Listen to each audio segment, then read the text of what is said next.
ये देखने में तो बस एक मामूली मीटिंग का एजेंडा लग रहा है ना। तारीख, वक्त, कौन कौन आ रहा है, बस।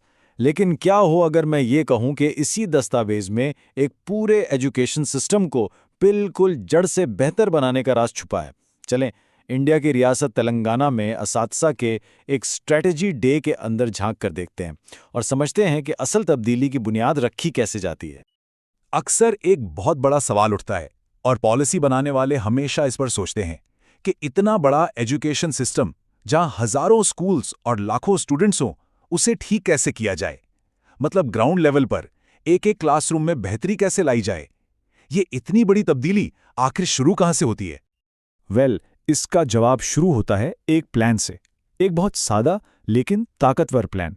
और ये कोई एक दफा का प्लान नहीं, ये हर महीने दोहराया जाता है। तो आज हम तेलंगाना के प्राइमरी स्कूल असातिज़ा की ऐसी ही एक मीटिंग के पूरे स्ट्रक्चर को डिकोड करेंगे और इससे बेहतर मिसाल शायद ही मिले कि ज़मीनी हकीकत को बदला कैसे जाता है।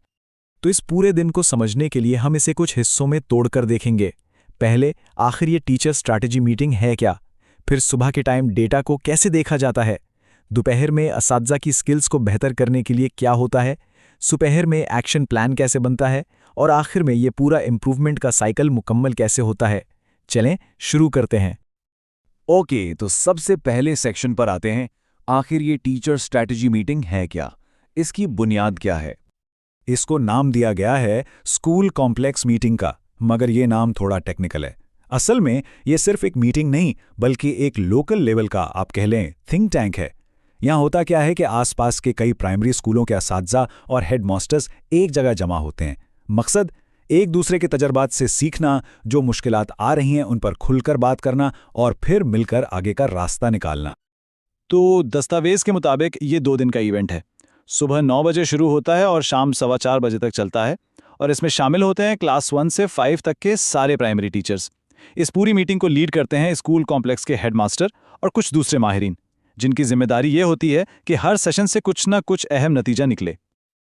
अच्छा, अब आते हैं दिन के पहले हिस्से पर, यानी सुबह के सेशन में क्या होता है। और यहाँ दिन की शुरुआत होती है सच का सामना करने से। सुबह का पूरा सेशन तशखीस यानी डायग्नोसिस के लिए रखा गया है।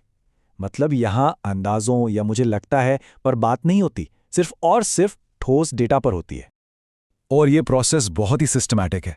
सबसे पहले तो ये देखा जाता है कि पिछली मीटिंग में जो प्लान बनाया था उस पर कितना काम हुआ, मतलब जो कहा था वो किया भी या नहीं। फिर जो मिडलाइन असेसमेंट यानी दरमियानी इम्तिहान हुए, उनके रिजल्ट्स को खंगाला जाता है, ये समझने के लिए कि स्टूडेंट्स आखिर कमज़ोर कहाँ पर हैं।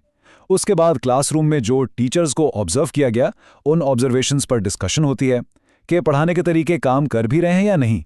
और जब ये सारी इन्फॉर्मेशन सामने आ जाती है, तब उसकी बुनियाद पर अगले टेस्ट के लिए नए हकीकत पसंदाना गोल्स सेट किए जाते हैं।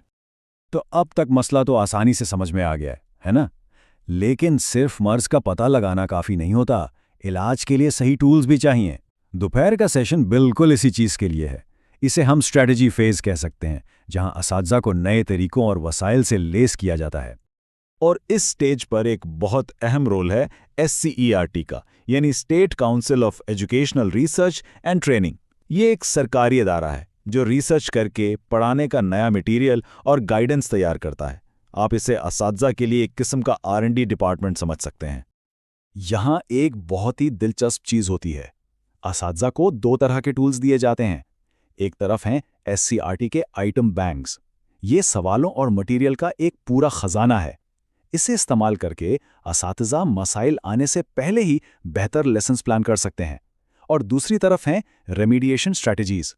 ये उन स्टूडेंट्स के लिए हैं जो पहले ही पीछे रह गए हैं। तो देखें कितना ज़बरदस्त अप्रोच है, बीमारी से बचाव भी और उसका इलाज भी। ओके, तो आधी मीटिंग हो गई। अब वक्त है थ्योरी को प्रैक्टिस में लाने का। दोपहर का जो सेशन है वो इस चीज़ को यकीनी बनाता है कि जो कुछ भी सीखा गया है ना, वो सिर्फ मीटिंग रूम की बातों तक ना रह जाए, बल्कि असल में क्लासरूम तक पहुंचे। इस सेशन का फोकस होता है FLN पर। FLN मतलब फाउंडेशनल लिटरेसी एंड न्यूमरेसी, यानी बिल्कुल बुनियादी पढ़ना लिखना और छोटी मोटी रियाजी। ये वो स्किल्स हैं जो किसी भी स्टूडेंट की आगे की पढ़ाई की फाउंडेशन होती हैं। अगर ये फाउंडेशन ही कमज़ोर रह जाए तो फिर ऊपर पूरी इमारत खड़ी करना नामुमकिन है।